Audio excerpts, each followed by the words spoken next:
The Finance Committee just approved Robert F. Kennedy Jr.'s nomination to be Secretary of the Department of Health and Human Services.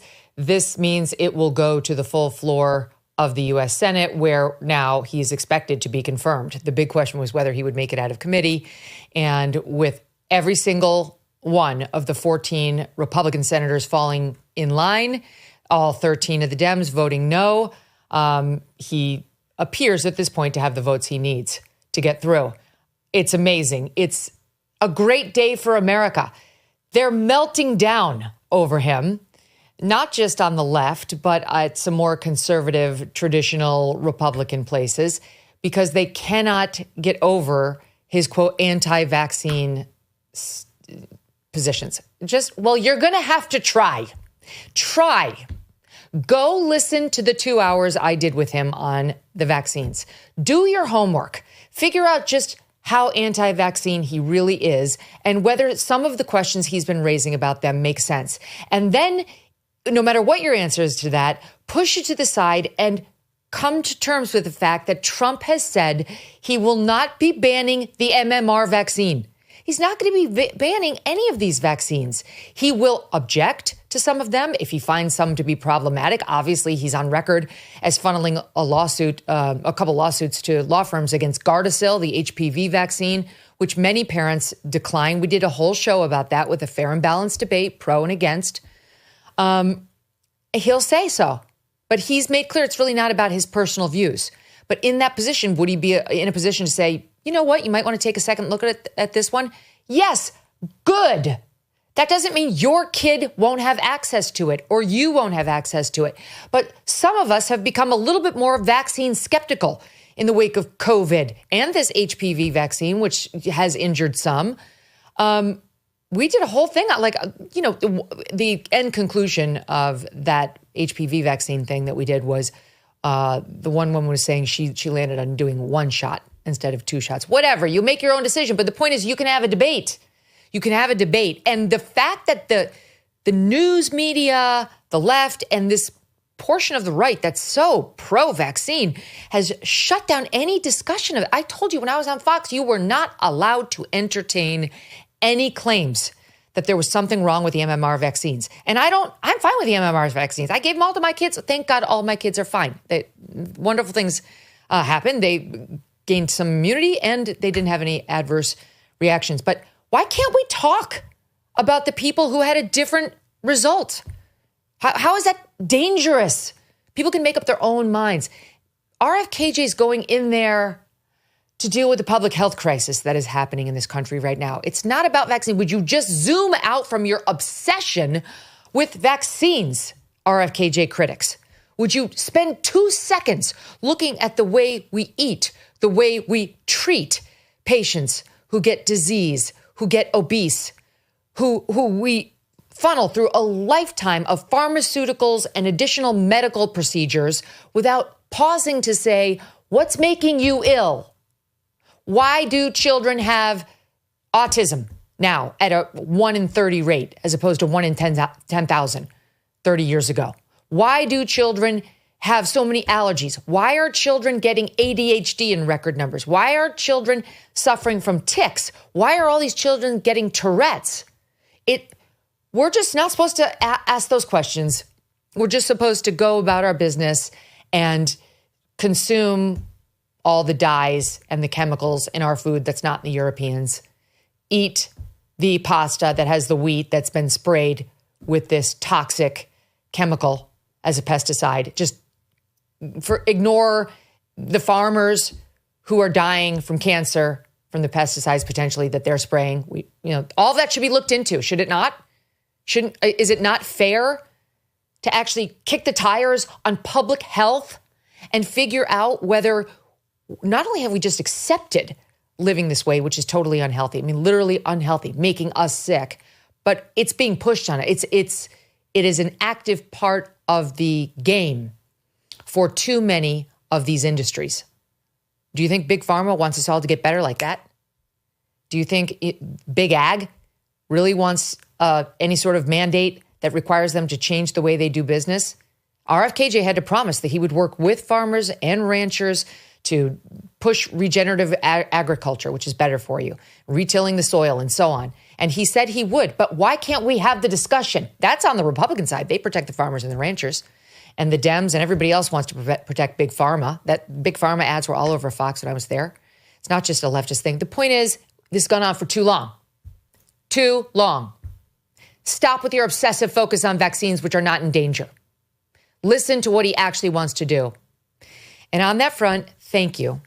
Thank you to the Republican senators who got him through this committee vote. It's not done yet, again, but who got him through this committee vote. Thank you to Senator Cassidy, whose office we targeted, there's no question, in a totally legit way.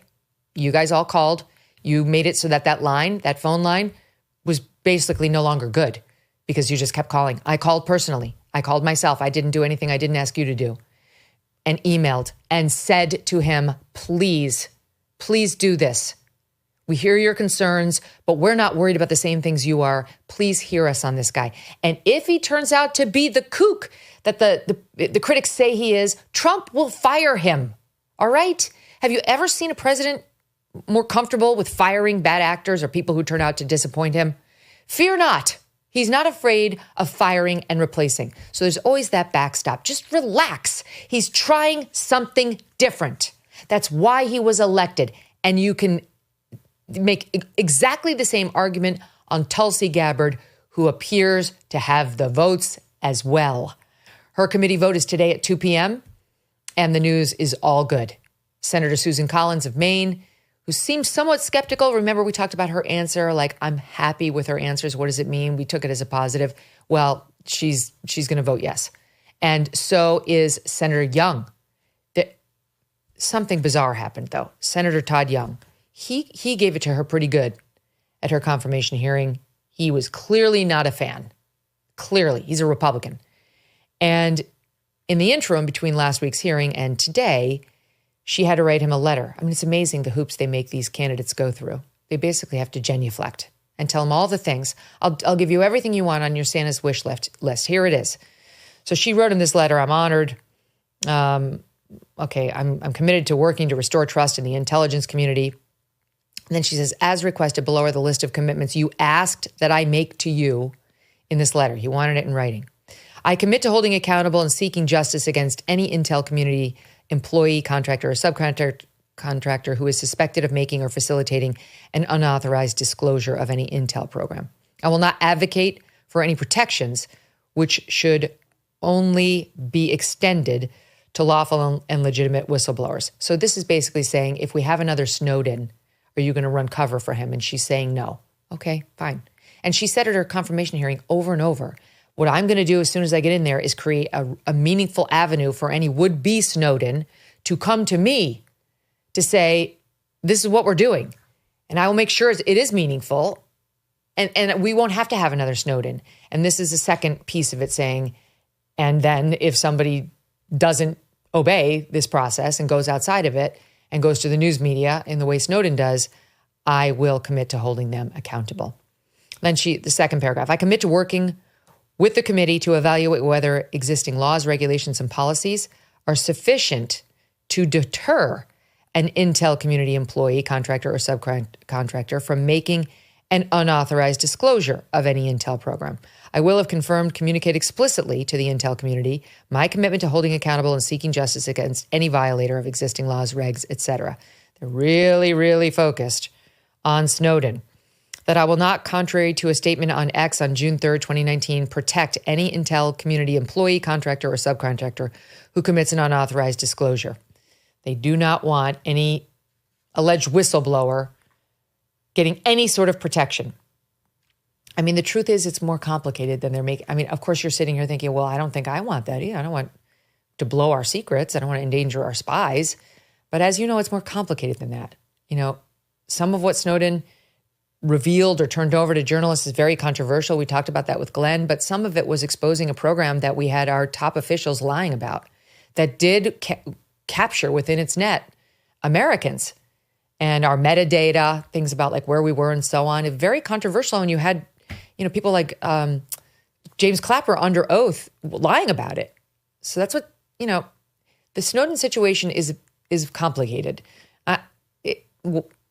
they're wanting assurances from her that would apply to a case that's extremely clear cut, right? Where the person's about to violate our confidences and endanger our spies, and there's no reason to do it. I'm not sure about these assurances. I know she had to give them. And believe me, I'm probably more against Snowden than I am on the Glenn Greenwald side of things. And Tucker and Glenn and all these people have been advocating for a Snowden pardon. I'm not there, but I understand Tulsi's position, and I understand why he did what he did. And I don't know that there should be this hardcore rule that we're never going to consider like the real whistleblower status of somebody if they want to do a Snowden, if they want to pull a Snowden. Again, I'm not on his side for the record, but whatever. And then they go on from there. The bottom line is Tulsi looks like she's got the votes. We're going to know in a couple of hours. And this is all great because Trump is trying to do things differently. Again, it just goes back to Trump is trying to do things differently. Tulsi's right. They do not trust the intel community. The American people do not trust the intel community. They've proven themselves to be extremely political in their operations and their maneuvers. And we need an intel community that we actually do trust and believe in. Like, why did the CIA in the course of 24 hours change from the COVID virus came from a pangolin to it came from a lab over the course of 24 hours from Biden's presidency to Trump's? Why'd they do that? Why were they saying they believed it came from an animal, from a natural resource? And then 24 hours later, after Trump takes office, they say, okay, it came from a lab. Hello, we don't trust you.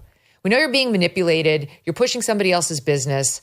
I mean, there's been a lot that's happened with our intel services. And if we can get somebody in there who is almost slightly adverse to them, okay? She's not, but in a way she is. She's not on bended knee to them. And she's not above questioning them. Then good. Maybe that will lead to real reform. We continue to face uncertainty when it comes to the economy, with a perfect storm brewing as Social Security and Medicare hit a breaking point, as the largest generation is, of course, hitting retirement. A smaller workforce means a smaller tax base. You pair that with our growing national debt and rising cost of living, and we could have a big problem. So what are you doing right now to protect your family for the future? Gold can be a safe haven in hard economic times, and Birch Gold makes it easy to diversify a portion of your savings into physical gold. Birch Gold will help you transition an existing IRA or 401k into an IRA in gold, and it does not cost you 1 cent out of pocket. Protect your future today. Text MK to the number 989898 and get your free info kit on gold and a copy of the Ultimate Guide for Gold in the Trump Era with a foreword by Donald Trump Jr. There's no obligation, just information. Birch Gold has earned the trust of countless Americans looking to safeguard their savings and diversify them. Text my initials, MK, to the number 989898 to learn more today. Thanks so much for watching. If you like what you just saw, hit the subscribe button for more clips and full episodes.